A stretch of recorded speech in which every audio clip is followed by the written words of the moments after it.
We are live, and here we are. We are back, ready for more action.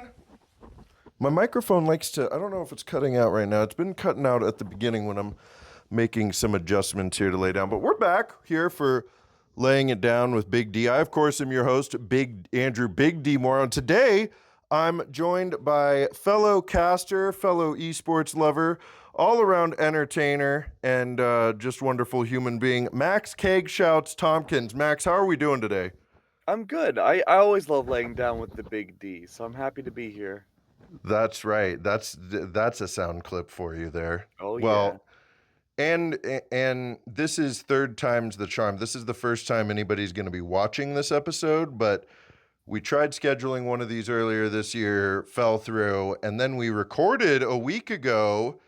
And in classic Big D fashion, Big D made an audio error, but now we're all set and ready, and we have a good show here for you. And well, I'll put whether or not it's going to be a good show in your hands. That's up to you here, Max. No Oh, pressure. thanks. So, No pressure. Yeah, yeah. thanks for that. Was that really a week ago that we originally recorded this? It felt like a month ago. Doesn't it? It was a week ago, dude. Oh my god. Maybe it was 2 weeks ago, but maybe it was 2 weeks ago. Whatever it was, this last week feels like it took a really long time to go by.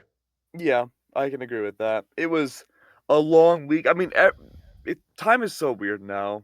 Like, every day feels long. Like every week feels like a month, and then suddenly it's almost like June. Like how does that happen? That's what I'm saying, dude, is like everything feels like it's taking forever right now. But also, all of a sudden, it's June, and I'm like, wait a second. It was Like how are we just halfway through the January. year already? I actually think there's some video that came out not that long ago that I saw pop up on my YouTube feed that was talking about the fact that because of how hyper connected we are through the internet, Yeah. time is a really weird sensation to humans right now, and Mhm. it's not I didn't watch it. I didn't That's watch it. cool. I hovered over it and read the captions for a few seconds and thought I need to watch that later, and then it never appeared again. Ooh, So, that sounds badass though.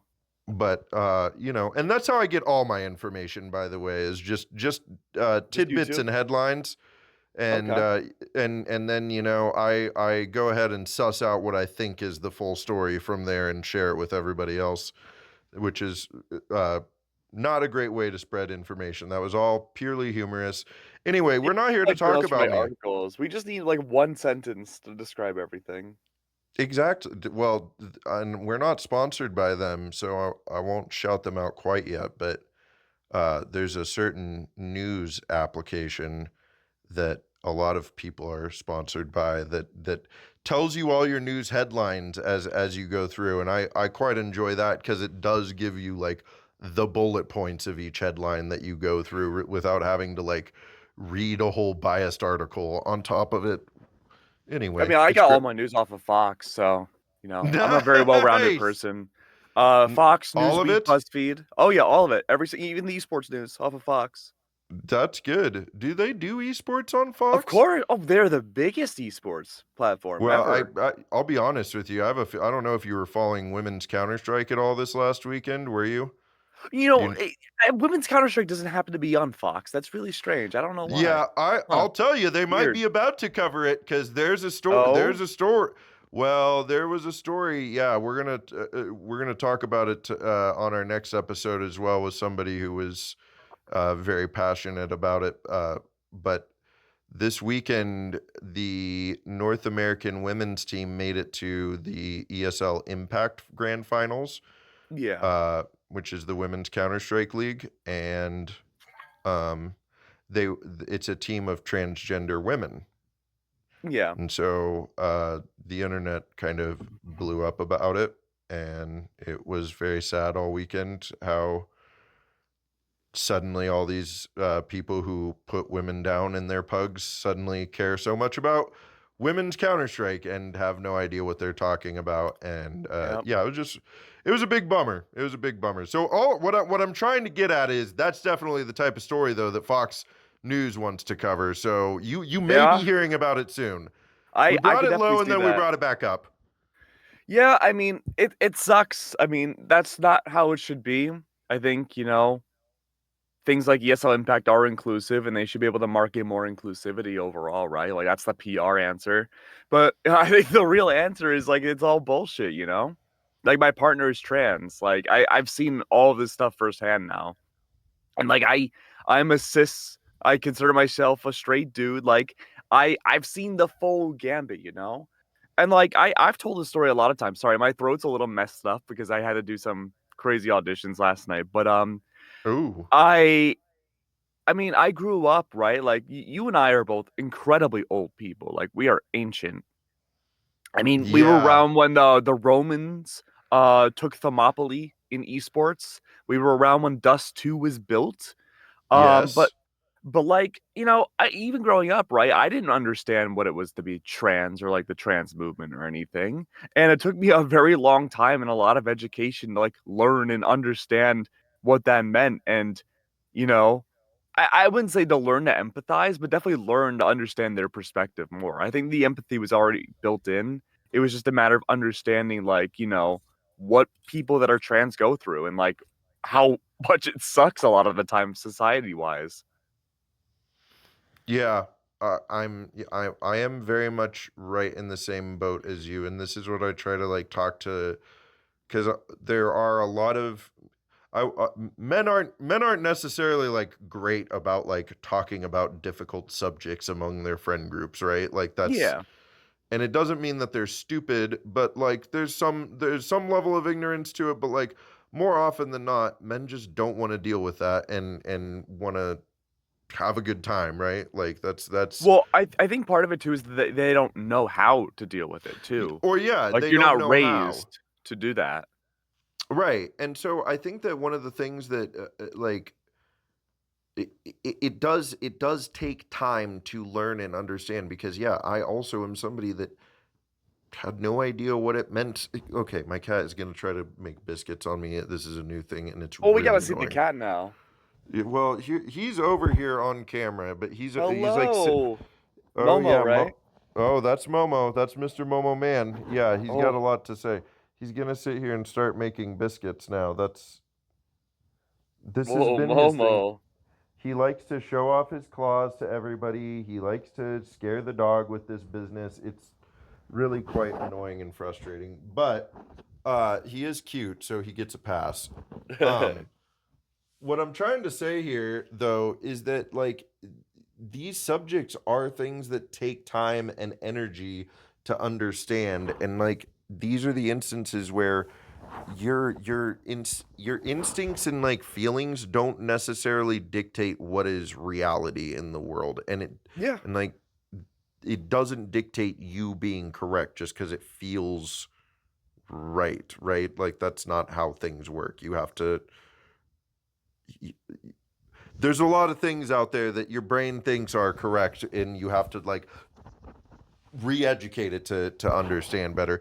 Anyway, uh yeah, I didn't mean to just totally derail our entire episode, but that's laying it down with Big D for you here. Yeah, anything could.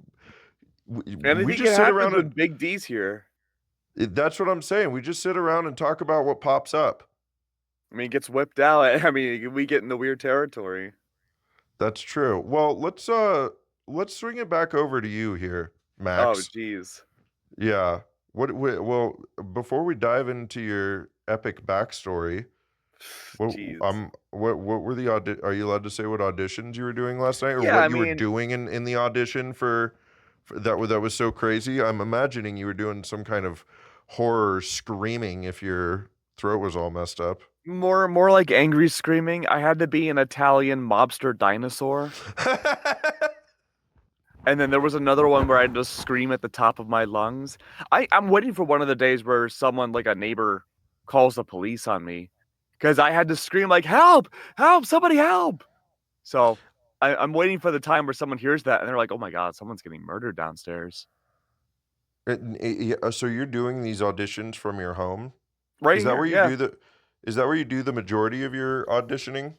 Yeah, I built a soundproof booth in here, and so this is just a backdrop with I got like these curtain rods that are it's just like a I don't know what the term is. It's like a rolly thingy.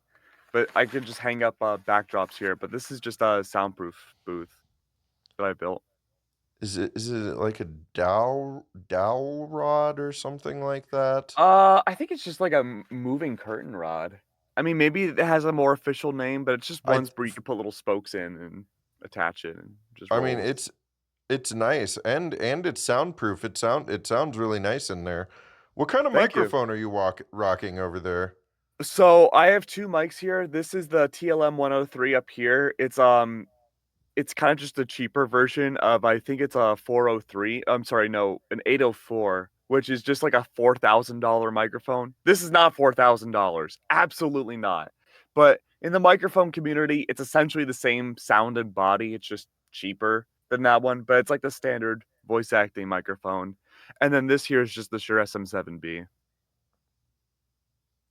I like that. I like that pop filter you got on there as well. Well, and now Thank you. I can like hear, since you've pointed out that it's soundproof, I can hear the like, I don't know how to describe it, but I can hear that it's soundproof in there. It sounds really, really nice. Okay, I'll take it. I'll take it. Yeah. I always get worried because when I have my camera on, there's a fan that's going on pointed at the camera because my camera has a bad habit of overheating. Since heat does not leave the booth, it sucks. Oh, so the longer this goes on, the sweatier you get under the lights. Oh yeah, and well, no, the lights are LED, so they don't make any heat. It's my own Oh, body heat and the PC that just makes this giant soup in here, and it sucks. well, unfortunately for you, we're doing a double back-to-back episode recording here Oh, today. double So, D. It's a yeah, a typical little double Saturday night double for D me. delight. Yeah. Okay, well, we're not actually doing a double episode. I was just kidding about that. More Ah, jokes out damn. here. I know. I'm a bit of an actor Really double myself. penetrating my schedule today. Yeah. Man, how many big D jokes can we fit in there? Um, all right, Max, dude, tell me, Hi. you're an entertainer. Tell us Yes. tell it feels awkward for me to ask again because these are always supposed to be casual conversations, and I already know because you and I have talked about it. But for the people out there at home, tell them your entire life story. Yeah, Maybe yeah. start From the with moment I how was you got born. into entertain. Yeah, from the moment you were born to where we are now. Break it down tick by tick. We'll see if you have any air left in that chamber you've created for yourself by the end of it. God, I But hope no, not. how do you're an entertainer? You are multifaceted in that. Tell us how you got into that and where that started for you in Sh- life. Sure thing. So, my name is Max. Was born April 17th, 1999, 12:30 p.m. in Providence, Rhode Island. My social security number is 103. Oh, I guess I'm not supposed to say that part. I mean, you could Is steal that my really the identity. first three? We'll never know. Well, but I mean, yeah, I was born in Rhode Island, right? And I don't know, I had a pretty normal upbringing, I guess. But to get into entertainment, I guess the fast track to the interesting parts, right? I went to the University of Rhode Island for a film degree. I didn't know what I wanted to go to college for because senior year of high school just snuck up on me, and I'm like, "Oh my God, I don't know what I'm gonna do with my life." Because you're just playing Minecraft all day. You're just a kid, like you don't care. I still don't really care. Um, but I liked entertainment. I like movies. I always had a pretty decent idea that I wanted to get into the entertainment industry in some form, but I was always like a shy, scared kid growing up. So I never really liked being on camera. I like being behind the scenes. So I went and got a film production degree. And we built this amazing TV studio at our university. We were hyping it up all 4 years of my college life. It was going to be this beautiful, glorious thing. It was like a multi-million-dollar TV studio, like rivaling like the NFL and everything, which would have been awesome. And it was finally built. And our TV show class was um we pretty much had to make like a whole show every single week live that we had broadcasted on our local TV network. So anybody could tune in like on YouTube or I think on actual TV too to come in and watch. But pretty much our job was to create skits, create segments, pitch segments, write things down, and just learn how to be a part of this production cycle. And I loved it. Originally I was a producer, and then one week we needed a host, and I'm like, you know what? Screw it. I want to host. And my teacher was like, okay. So I was a producer and host one week, and I was a nervous wreck. But even watching back now, I think the videos are still on YouTube. I really liked it, and I think I did a good job. And it was a lot less harder than I thought it would be, which is a chronic issue I have as a person is that I overhype a lot of things in my head to make them seem worse than they actually are. And then once I actually do it or encounter the situation, I'm like, oh, that wasn't so bad. Um, but yeah, I loved it. I loved being on camera. I loved doing my voice work and hosting and stuff. And I was so excited to keep doing that at my school. But that was February of 2020. And Yep. so a month later, COVID hit and we lost access to our very fancy pants studio that we had for only a month. And so we moved everything online and I'm just checked out of school at that point. I'm like, whatever, I don't care. Um, but I wanted to keep practicing, like being on camera, voice stuff, just so I could have options and eventually maybe have the chance to move to Los Angeles. And so I remembered in the back of my mind that when I was younger, I did some like voice work and commentary for esports, like fighting games. And so I'm like, okay, well, you know what? During COVID, I will just keep doing this for fun to practice those skills so that when I move to LA or, start doing more like fancy stuff like movies or voice acting and TV shows, I'll have had so much extra practice compared to everybody else around me. And let me tell you, esports is the best place to get improv practice that I've ever seen in my life. Is it really? Oh, yeah. Oh, because you have like 12 hours straight of pure improv. You don't get Yeah, that that's true. anywhere else. That is something that yeah, that's interesting you brought that up because that's something I've thought about like before is like, man, esports, there's some Counter-Strike casters that I go for that I know that go for like 10 to 12 hours a day throughout the whole day, several days a week. And I'm like, thinking back to like old stand-up comedians that would talk about how like being on stage for an hour is like this crazy long period of time and all this Like, dude, I stuff could do that in my to, sleep. and I'm like, I feel like I could do that in my sleep. Just go up and Exactly. start yapping about whatever the hell I want and let it go and see where it takes me. But yeah, I mean, I guess that's probably just. Do you feel like the landscape for entertainers is evolving and changing because of something like that, or is that just kind of a unique one-off with esports and the way they work? I think it's a unique one off for the most part. Like, I'd go on sets and stuff, and then, well, so I did this thing for a while. People every week send me DMs about this stuff. Like, they'll see me in these random videos that are just like Facebook slop. That's because they're Facebook slop.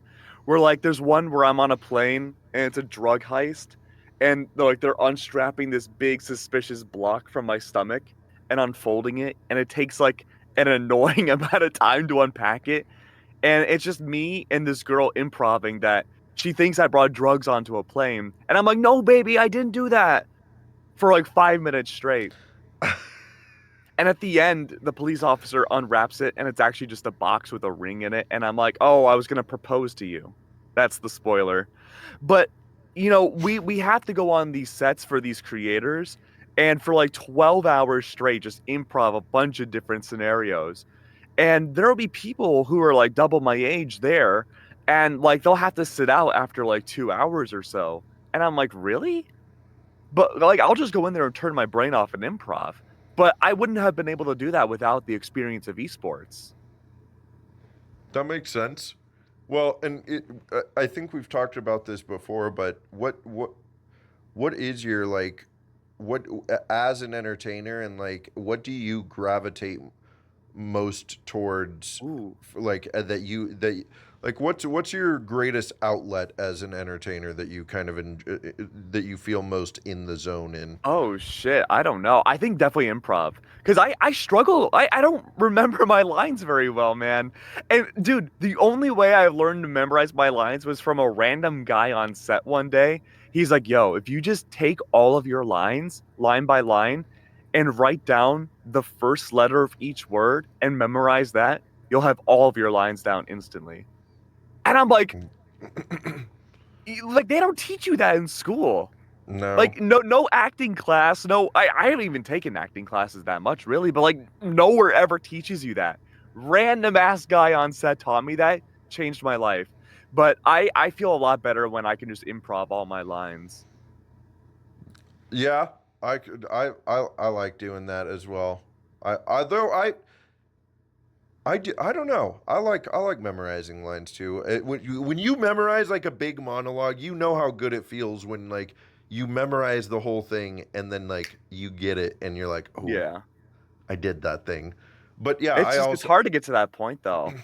it is. I never heard that thing about spelling out all the different letters, but yeah, I'm sure you're gonna meet all sorts of people on different sets that have like little tricks like that from learning and working on the actual set over the years. Because teaching in classes are great, but man, I really feel like in the entertainment industry, experience is king. Look how much the esports stuff has helped you out in like improv, right? Um, yeah. What esports are you currently working on? I know I've seen you playing a lot of Marvel Rivals. Are I, you? I hurt my arm, so I haven't been able to play many games recently. It's given me more time to VOD review. I don't know. I feel that people like it's good to have games that you know like the back of your hand, right? But I mean, I think an esport is just like a college class, you know? Like as long as you know the fundamentals of how the game itself, like the genre operates, it's not that hard to go from one game to another. I mean, there's gonna be small intricacies that you need to really like study up and know, but that just comes through watching VODs and watching the players and see what they do for like their specific tendencies. But I mean, for me, fighting games, FPS games, I really like those. I've never touched a MOBA in my life, so I don't think I could ever commentate one of those. And I don't really have any interest to either. But I figured the way I could pivot and expand would be like, okay, well, if I can't cast a MOBA, I'll just be a host for them, just to be involved. And then I can just ask the questions that I genuinely need to ask for the analysts on the desk and give a more like natural conversation for them. Dude, I love playing host. Yeah, it's because exactly what you just said. You get to sit and ask the questions that you want to ask instead of having to be the one with the like knowledge or answers for everything, but you still get to be involved. And let's face it, both of us love being in front of a camera. I'm pretty sure. So Yeah. Look, I'll any never be the most knowledgeable person on the desk. Like I know that. I could study all day and night, but like people are gonna know games better than I do. It's just a fact of reality. But for me, like I'm an entertainer. I'm a storyteller. I'm gonna make the desk interesting, and I'm gonna tell you a damn good story. And every person in any industry has like their niche, and I think that's the one I've fallen into. what is good storytelling to you? Um, just a way to make like people care, you know? What makes Luke Skywalker like such a compelling character, you know? It's the fact that he has a story arc. And I mean, esports players don't have to deal with the same thing Luke had to do, right? But like, they have their own trials and tribulations. There are people who like last night I was casting Brawlhalla for a smaller tournament that turned up to be a very hype one because of the storyline. There was this guy, his name is Marky Moo. He steamrolled the entire upper half of the winner side of the tournament. He didn't drop a single set. Usually there are best of 3 games in a set or best of 5 after you hit top 8. But once he entered top 8, he only dropped 2 games in 2 different sets. So relatively flawless all the way through. And then there was this guy named Stingray in the lower bracket that he's a great player, but like he's not like winning material, right? Bro, he destroyed everybody in the lower bracket. He brought out a character that wasn't in the meta at all, and he ate everybody alive. And then he hits grand finals against the guy that only dropped 2 games. He 3-0s him, and it's a bracket reset because the games are quick enough to do that. So then you have to play grand finals again. He does it again. So he wins, I believe, 6-1 to the guy that was flawless through the upper bracket. And it's like, that's a really cool storyline on a character that nobody ever plays, that no one seems to know how to beat anymore. And like everyone blew up over it. And so I think people like to overcomplicate things. It's just being able to tell a convincing story in a way to make people care. I agree. Yeah, and man, lower. That's you got me hyped with that. I want to Right? go hear about Like, that's this guy. badass. Yeah, those lower bracket fairy tale runs are always the like most exciting thing in esports, and yeah, it's it's important as a caster to be able to like, or analyst or anything on a desk or involved in production, to be able to like tell that story and share it with people, because it's hype as hell, dude. I It think is, man. I think esports are that's my favorite part. How That's my favorite part about being at like convention centers and like, or conventions now, is like seeing all the different esports I don't normally know about. What's the most unknown esport that you've gotten to be involved in? Oh, that I got to be involved in? Well, Or first of all, that you wish you could be involved in? Big D, you're going to love this. I am gonna So, love this. chat the other day in my stream told me about sperm racing. No, dude. Like, they had a big world championship in LA apparently a few weeks ago. It looked like a fucking IEM, man. Like, it was, the production quality was that good. Sponsored by Trojans. Like, they had a whole system. It was It, unbelievable. Hang on, is this real sperm racing? Yes. Like actual They sperm had a whole racing they had to a whole create? system. I will How send you does the this link. work? Uh, Feel free Dude, to explain here. I don't know the intricacies myself. It's something I'm a novice nutter. I have to learn. But like, dude, is this ranked jerk meat? no, this is completely different. Like, I don't know Okay. how they transport the sperm, but it's like they have stats and everything. They make sure that no one's doping. They check the diets of both of the players. There's a lot that goes into it apparently, and so they inject the sperm into like these some solution. I don't know. I'm not a Scientologist. I don't know how science works. Me And then neither. they watch the sperm on like a microscope with like a camera feed going into it, and it racing from start to finish. Like, I I gotta find the link to it, dude. So this is not a video game. No, This is this is real real shit. life. Real Take. nutting. But to answer Are your there question for are there esports, ca- are nothing there beats sperm casters? racing. You said there's casters in There this are thing? casters. Oh yeah, there's a host. There's casters. I'm sure there's like an How analyst do you desk. get into casting sperm racing? I don't know, but dude, Okay, it's I want to learn to know. yeah, I want to learn. Like, how do you... Like, damn, man, that's sick. Better yet, how do you come back home to your parents to tell them that you're My casting parents would be for proud. sperm My mom would think that's the coolest thing ever. My dad would be like, but my mom would be like, oh no, that's awesome. I think, yeah, my mom would be grossed out, but my dad would not stop laughing if that was real. He would not be able to take it seriously. I don't know that I would be able to take it seriously. What a time to be I don't think you're alive. supposed to take it seriously though. That's the No, funny thing. Like, it's like half serious. Which, I mean, to be fair, that's what esports should be. Like, right. I think people take it too seriously sometimes. Like, you should just be able to have fun with it. Like, it's a video game at the end of the day, you know? Yeah. I mean, do you feel like esports on a whole have gotten like a little too professional? This is something I was talking to somebody else about recently, is that like Um, they feel like the like they weren't very specific, but they felt like the esports needs to go back to more like grassroots, just going out and going to LAN on the weekend with your friends and having a good time and trying to win the tournament that way rather than I what think I think else. a I'm curious to healthy know your thoughts on that. I think a healthy balance exists. It's just we haven't found it yet. I think there's definitely a lot of events that are overly produced and overly professional, and it just kind of takes the soul away from games. But I also understand that people want to be like the NFL and stuff. And, we had that with ESPN. We've had that with so many different franchising leagues. And I just feel like it takes away more than it adds. Like, I think you can add the professional aspect without having like LAN arenas and stuff all the time. It's just that when you have that environment, I think people want to try to be as professional as they can be, and it just takes the soul away from what it actually is. There's a big disconnect. Yeah.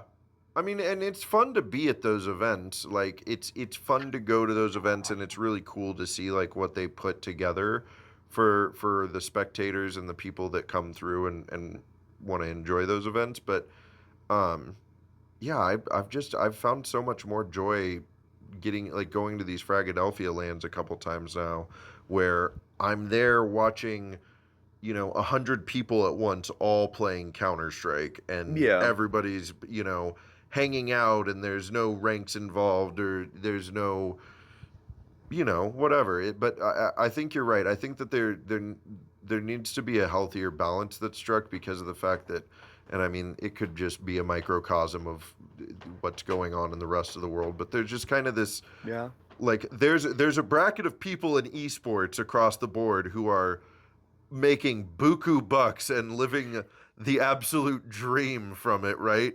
Yep. And then there's like the other 99% who are doing it purely for passion because they want to, will never see much money out of it. And I'm sure there's a healthier balance to be struck in that, right? Through, well, if we had the answer to it, it probably would have been struck by now. Yeah, it's definitely like one of those answers where you can't just like it's not a one-stop solution. It's a bunch of No. different things that need to be changed. Yeah. I think my cat has all the answers to it, but I think Momo does too. I could listen to Momo all day. see, he's gonna sit here and make biscuits for a moment, right? But he's gonna switch to trying to claw my armpit. Well, maybe not. He seems to be being kind for now. Honestly, What a good, priorities. yeah. Well, and it's hard to discourage him from doing this because it's loving behavior. But Yeah. why does ripping you to shreds have to equate love for? Maybe Momo has cuteness aggression towards you. What is cuteness aggression? You ever see like a puppy or like a baby and you're like, "Oh, you're so cute. I just want to." Oh, yeah. I don't get that towards babies. I think babies are ugly as hell. But like a puppy, Okay. I would get like that. Why are you think babies are ugly? Oh God, yeah. They all Yeah, look like tiny old people. they're funny looking. They are funny looking.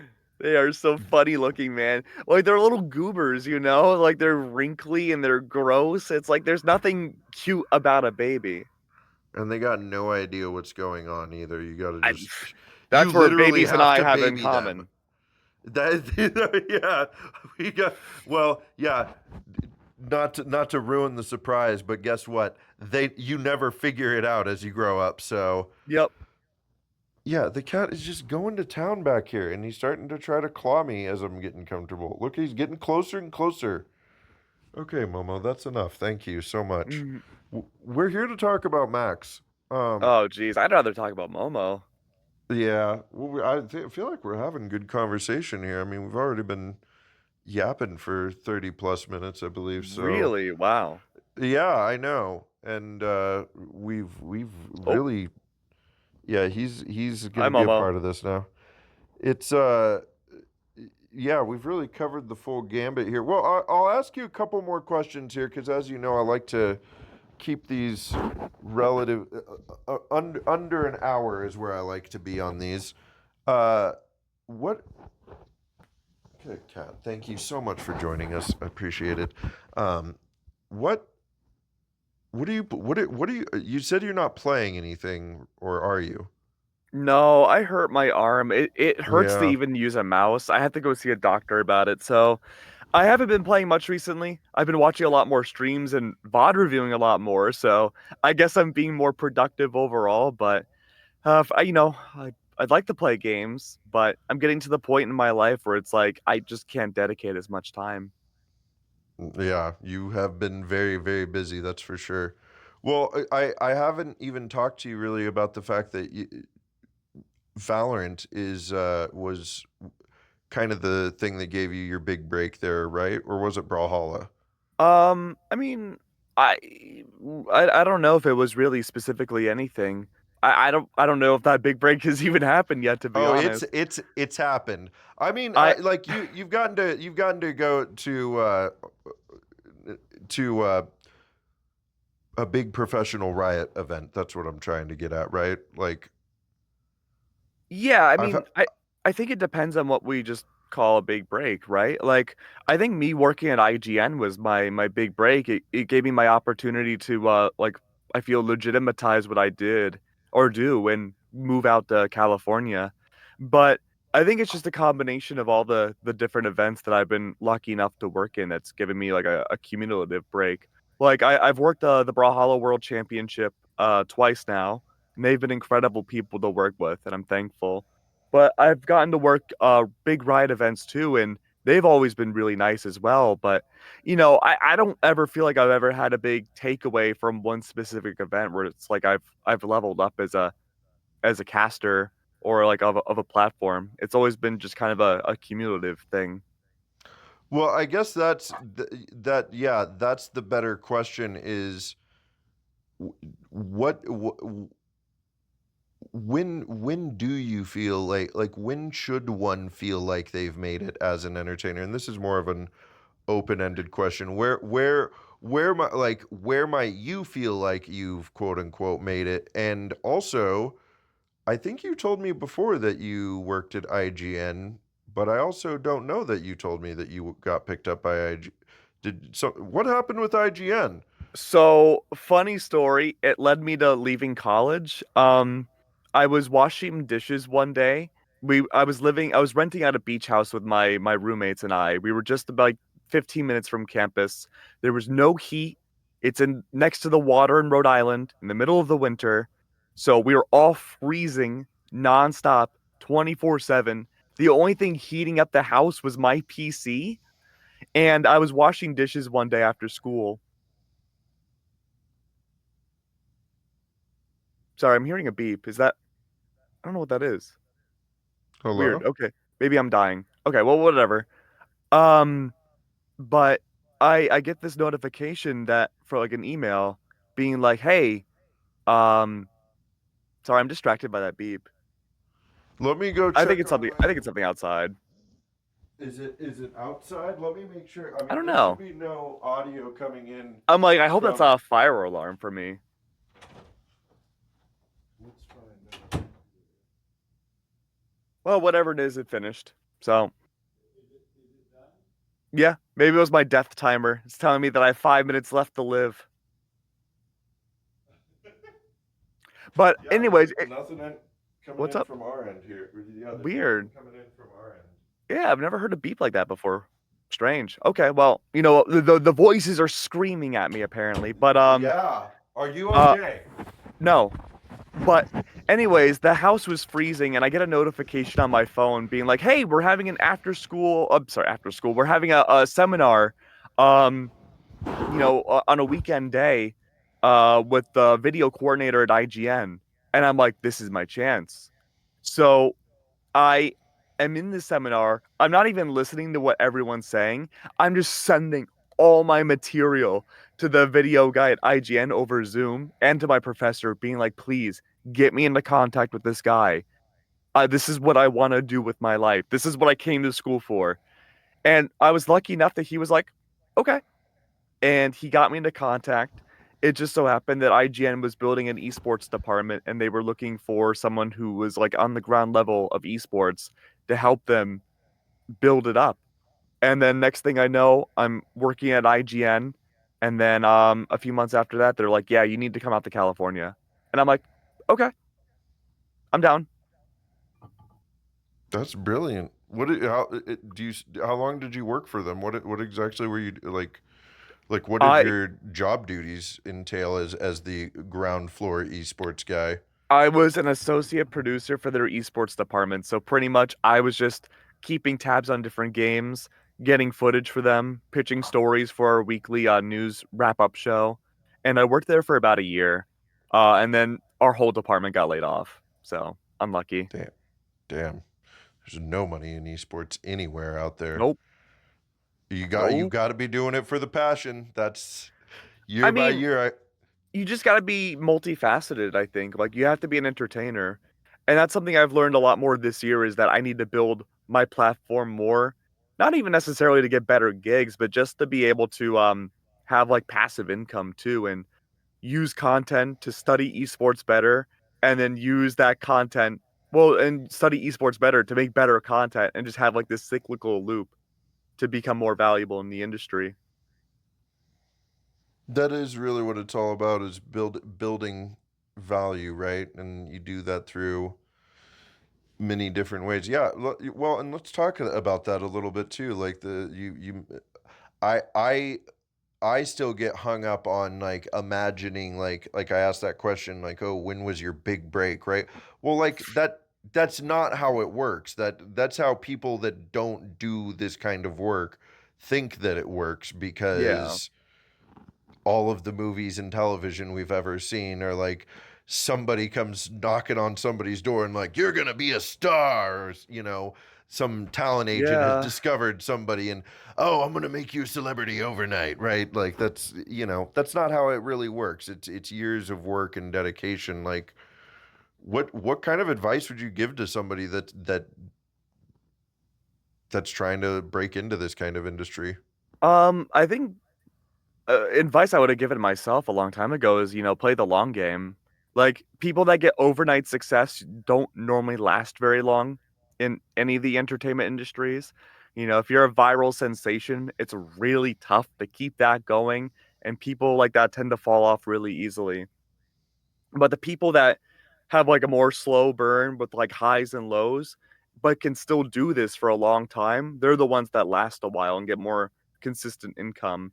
Like for me, like I would love to do world championships and stuff all the time. And that would be, it's something to strive for. But I'm just trying to build a foundation where I can be an entertainer, until I grow old and die. That's the most important thing for me. And people can tie themselves to one specific video game, and that's great. But like Valorant's not going to last 60 years, you know? Counter-Strike's not going to last 60 years. We're going to have new Don't things say that that. Counter-Strike will be around forever and never. you know what that's the hope, right? There's nothing wrong with it lasting a very long time. It's just that you can't bank on that being the case. And so I think just being an entertainer, working in more things than just esports helps your esports journey, and just becoming the most multifaceted person you can be gives you stability in such a career where there is no stability. Yeah, I think that's really well said. And I'm glad you said if you could give that that's how you know we've recorded before together is because you said you would give that advice to your younger self, and that's always the last question that I ask. So I'm Oh, still I didn't even think of that. we're still gonna come back around to that last question here in a moment, but this is another thing. This is my second to last question that I've just started adding as of yesterday. Oh. So you're the second person to get this question. Where'd you come up with the name Keg Shouts, and what does it mean to you? Oh. I bet I can surmise where Shouts comes from, Okay. but what does Keg mean, and what does the name mean to you? How did you come up with that one? So I don't drink alcohol. It's not from like a keg stand. I've drank from a keg stand once. It was awful. I hated it. Beer is gross. Like I don't have anything against people drinking or like some weird like vow against alcohol. it makes my stomach feel icky. I do like tequila Red Bulls though. That is a great drink. But I'm not gonna drink that nonstop. I just feel so shitty the day after. It comes from Metal Gear because I love Metal Gear Solid. I want to get a Metal Gear tattoo at some point. Um, I'm assuming no one cares about spoilers for a 30-year-old game, but there's a point in the game where Snake kills one of the major villains, and she's like, "Oh, my name is Wolf. I always thought I was a wolf, but I'm nothing more than a dog." And Snake is like, "No, you're not a dog. You're a wolf." And he talks about how wolf is called Keglanek in like this obscure ass Alaskan language. And I'm like, "Oh, Keglanek is such a cool name. It's unique. No one's really done that before." Turns out people have done that before, and they're usually furry accounts. So, and I remember that didn't even bother me really, but a big caster who still casts a lot, he was like, "Look, you got to rebrand. Your name is too hard to say. It's too hard to pronounce. It sounds too foreign. So I think you should change it up." And I'm like, "Okay, I'll just be KEGSHOUTS." I've thought about rebranding so many different times, but I don't know. Every suggestion I had, people shot it down. So I'm like, "Fuck it, I'll just stay with Keg." Okay. Well, I'm liking this question already. 2 for 2. We've had fantastic and very interesting answers that are unexpected. So I like that. Nice. I'm a All very right. unexpected person. Yeah, dude. Every time I get to talk to you, I just love it. It's a joy each time. I appreciate that. Yeah. Well, I appreciate you coming on the show and yapping with me. For real this time, the episode is going out tomorrow. We will have audio on it. But let me ask you one last question, and you kind of answered it already about getting into entertainment, the entertainment industry. But if you could talk to your younger self, what is some general life advice that you would give yourself? You could go 4 or 5 years back to the young Max that was experienced the great downfall during COVID, or you could go back in time to a 10-year-old Max that's still got stars in his eyes and is wondering when he's going to have his big break. Well, I guess the stars are still in my eyes then. I mean, it's the same advice I have to tell myself 5, 10, 20 years ago that I have to tell myself now is just to not half-ass stuff. I have a chronic habit of doing that. It's something that I've worked very hard not to do anymore. Just be thorough, be detail oriented when I can, make sure all my facts are right, that things look good because high quality stuff does end up winning at the end of the day. But if you can have high quality, consistent stuff too, you win any industry that you're in. That's brilliant. Yeah. That's Oh, put thank you. forth I your appreciate that. every put Feeding forth my your every ego effort. so much. That's what I'm here for, baby. That's Big D's game, is just feed everybody's ego until Oh, I'm you're sure the all big D does feed ego. oh, it feeds a lot. It feeds a hungry family of 4. Oh, Right, that can't damn. be right. Okay, Anyway, big D. yeah. All right, dude. Well, thank you for joining me. And before we go, you want to give any quick shout outs where people can find you? What you got on the horizon? We're Sure. doing the plugs Uh, now. Keg shouts on all platforms. Please follow me. I want to hit 20 million followers on every platform by the end of the day. And that's all I got. All right. Oh, Well, hell oh, yeah. Max's weird things on TikTok. It's my non-esports stuff where I talk about weird things. Oh, I like that. Okay. Well, thank you so much, and thank you to all of you at home. That is it. That's the And big D.